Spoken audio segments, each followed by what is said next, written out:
Let's bring in documentary filmmaker and commentator Ami Horowitz. Ami, this is a dark day for America. I don't think those celebrating Charlie Kirk's assassination, and I've seen, sadly, a lot of that on social media, I don't think those people understand what they have unleashed.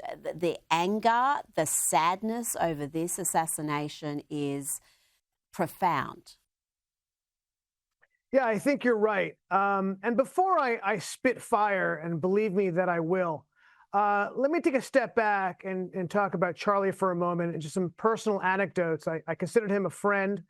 Even though we were a generation apart, he was somebody that if I had a question or some advice, I'd call them and reach out to him. And he's so generous with his time. The first time I met him, God, it was well over 10 years ago, maybe 13, 14 years ago. He was a teenager. He was just starting Turning Point. I think we met at a PragerU conference in California. And somebody introduced the two of us. So this is a guy you should know. His name is Charlie Kirk. He's a comer. And Charlie had been fundraising for Turning Point USA, right? It was to see the beginning of this organization. And in our conversation, he was talking about the people he's raising money from while he was there. And for anyone who knows who raises money, who has investors, you keep those things close to your vest, right? That's the lifeblood, the money that keeps and creates the organization you're creating. And he mentioned one of these billionaires that he raised some money from. And I just mentioned, just casually, that's a great guy to get money from. I've been trying to reach him for years.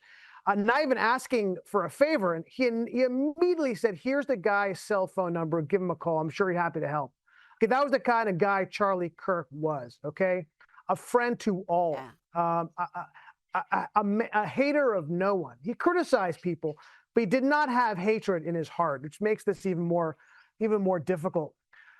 Look, I have all types of friends, right? Yeah. I have friends on the far right. I have friends on the far left. I have friends everywhere in between. And I got to tell you, Rita, I am scared to call some of my friends on the center left, never mind the far left, to talk about this. I'm afraid what they're going to say. Going over the social media, going over Instagram and Facebook and Twitter, and listening to what people are saying, even on the mainstream media. I heard you talk about MSNBC over and over again. I think it's important to note the callousness in which they're covering this saddens me and scares me. And if a friend of mine said to me, "Oh, I'm so happy Charlie Kirk is dead," I don't know if I could talk to that person again. I got to be honest with you, Rita.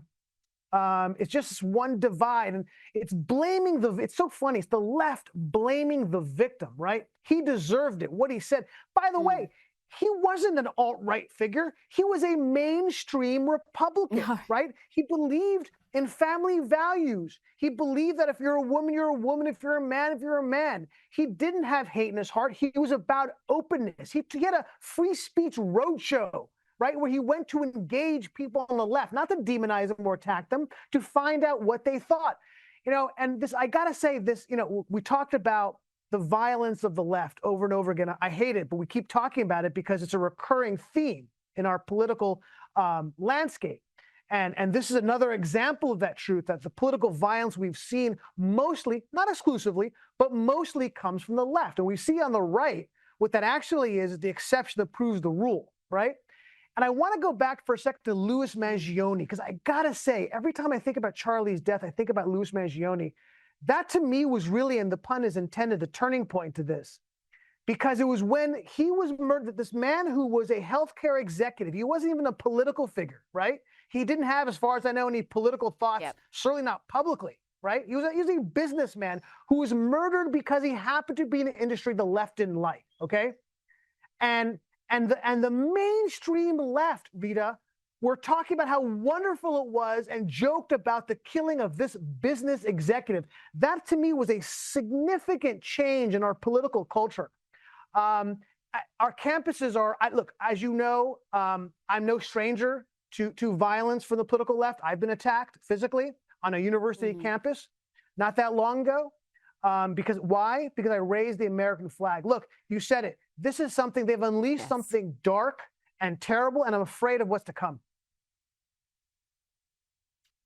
I'm with you 100%. If I hear anybody in my orbit express any sort of joy or try to justify this murder, they're cut. You can't You can't have people like that in your life. That's just pure evil. Why would you want to have that in your circle? And like you said, Charlie was hardly a radical. He just expressed very much mainstream views.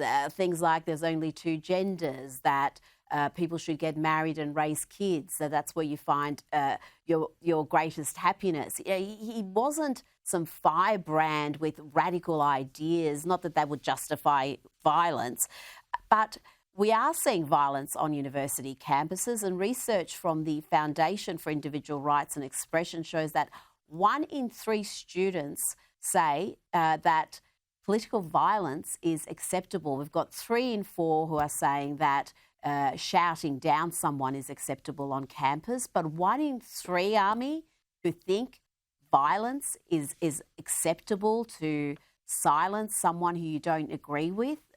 That is just chilling. It is, and yeah, that certainly tracks with my experience. It's also a feature of the left. Look, the truth is the left has no affinity for free speech, right? They haven't for a long time. They used to be champions of free speech. I remember the days, and Rita, I'm sure you do also, where the ACLU, right, a leftist organization, championed free speech to the point where, I don't know if many of you guys remember, but when I was a kid, the Nazis were marching in a town called Skokie outside Chicago, and it was the ACLU, the left, that defended their right to do that. Well, what has happened to the ACLU is indicative of the left in general and how they've changed their views on free speech. No other than the New York Times, right, did this really fascinating article a number of years ago about the transformation of the ACLU, and it says everything about the left and free speech, and that they had the New York Times admitted that they have completely changed their perspective. They have become an anti-free speech organization. They had become an organization that censors people's speech, which tracks exactly with what we see on the left, particularly on our campuses, where this has been this petri dish of radicalism that we've seen, right, and violence that we've seen. Army Horowitz, thank you so much for your time tonight.